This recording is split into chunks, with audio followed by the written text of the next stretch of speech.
नमस्कार दोस्तों। तो आज हम लोग बात करेंगे पॉलीमर डिग्रेडेशन के बारे में। तो पॉलीमर डिग्रेडेशन दो टाइप्स का होता है। एक तो प्रोसेस के दौरान होता है, यह अपने आप होता है।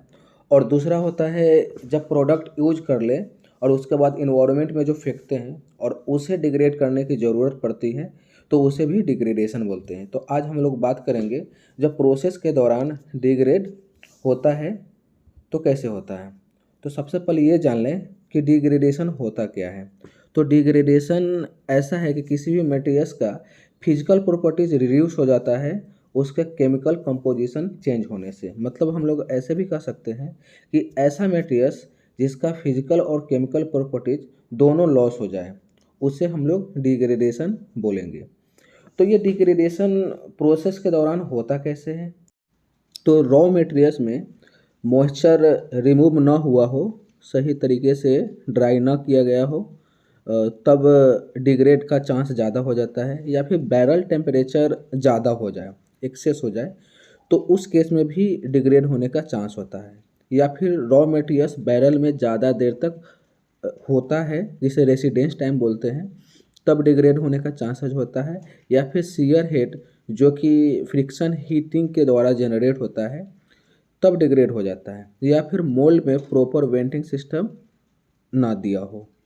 आगे देखते हैं कि मोनोमर से जब पॉलीमर बनाते हैं और उसे हम लोग product as a product use करते हैं, लेकिन अगर यूज हो जाता है तो उसे दोबारा रीयूज करने के लिए, रिसाइकल करने के लिए हम लोग डीपॉलीमराइजेशन करके फिर से मोनोमर में कन्वर्ट कर देते हैं। लेकिन डिग्रेड पॉलीमर को हम लोग दोबारा यूज नहीं कर पाते हैं क्योंकि हो ही नहीं पाता है।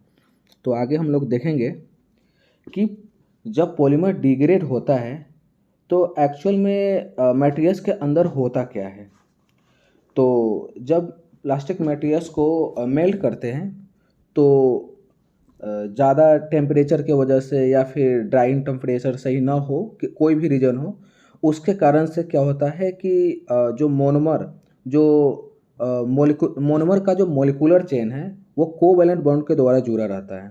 और जब डिग्रेडेशन होता है तो वो बॉन्ड टूट जाते हैं, जिसके कारण से मॉलिक्यूलर चेन रिड्यूस हो जाता है, छोटा हो जाता है, और मटेरियल्स का मॉलिक्यूलर वेट भी कम हो जाते हैं, जिसके कारण से इसका फिजिकल प्रॉपर्टीज या केमिकल प्रॉपर्टीज लॉस हो जाता है। जैसा कि हम लोग देखते हैं इस तस्वीर के माध्यम से, ऊपर वाले तस्वीर के माध्यम से हम लोग ये देखते हैं कि पॉलीमर जो डिग्रेड ना हुआ हो उसका मॉलिक्यूलर चेन कितना लंबा होता है। और नीचे वाले तस्वीर से ये पता चलता है कि डिग्रेड होने के बाद उसका मॉलिक्यूलर चेन और मॉलिक्यूलर वेट कम हो जाते हैं, छोटे हो जाते हैं। अब हम लोग आगे देखेंगे कि पॉलीमर डिग्रेडेशन को कैसे हम लोग रोकते हैं प्रोसेस के दौरान। तो प्रोसेस के दौरान सबसे पहले हम लोग मॉइस्चर को रिमूव करने के लिए ड्राइंग टेम्परेचर की ज़रूरत पड़ती है, ड्राइंग ड्यूरेशन टाइम की ज़रूरत पड़ती है, ताकि प्रॉपर मॉइस्चर रिमूव हो सके और हम लोग यूज कर सके। तो इसके लिए अलग अलग मटेरियल्स के लिए अलग अलग टेम्परेचर की ज़रूरत पड़ती है। जैसे कि पीसी के लिए 120 डिग्री सेल्सियस और टीपीयू के लिए 90 डिग्री सेल्सियस। तो प्रॉपर हम लोग को ड्राइंग करना बहुत ही ज़रूरी होता है ताकि डिग्रेड रोक सके।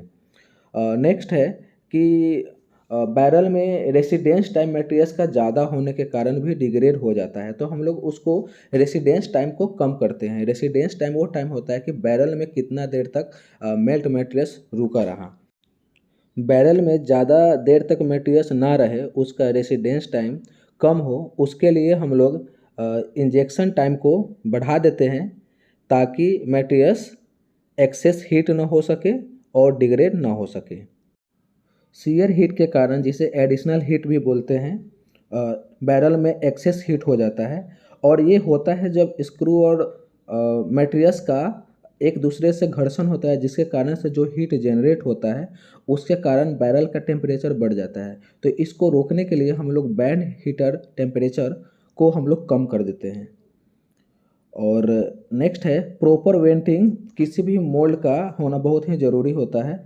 तो अलग अलग मटेरियल्स के लिए अलग अलग वेंटिंग साइज दे दिया जाता है, तो उसको हम लोग ध्यान में रखते हैं। तो ये हैं कुछ पॉइंट जिसके कारण हम लोग डिग्रेडेशन को रोक सकते हैं। और जो प्लास्टिक प्रोडक्ट यूज कर लेते हैं और उसको फेंक देते हैं, जिसके कारण वातावरण दूषित होती है, उसे डिग्रेड करने की ज़रूरत पड़ती है।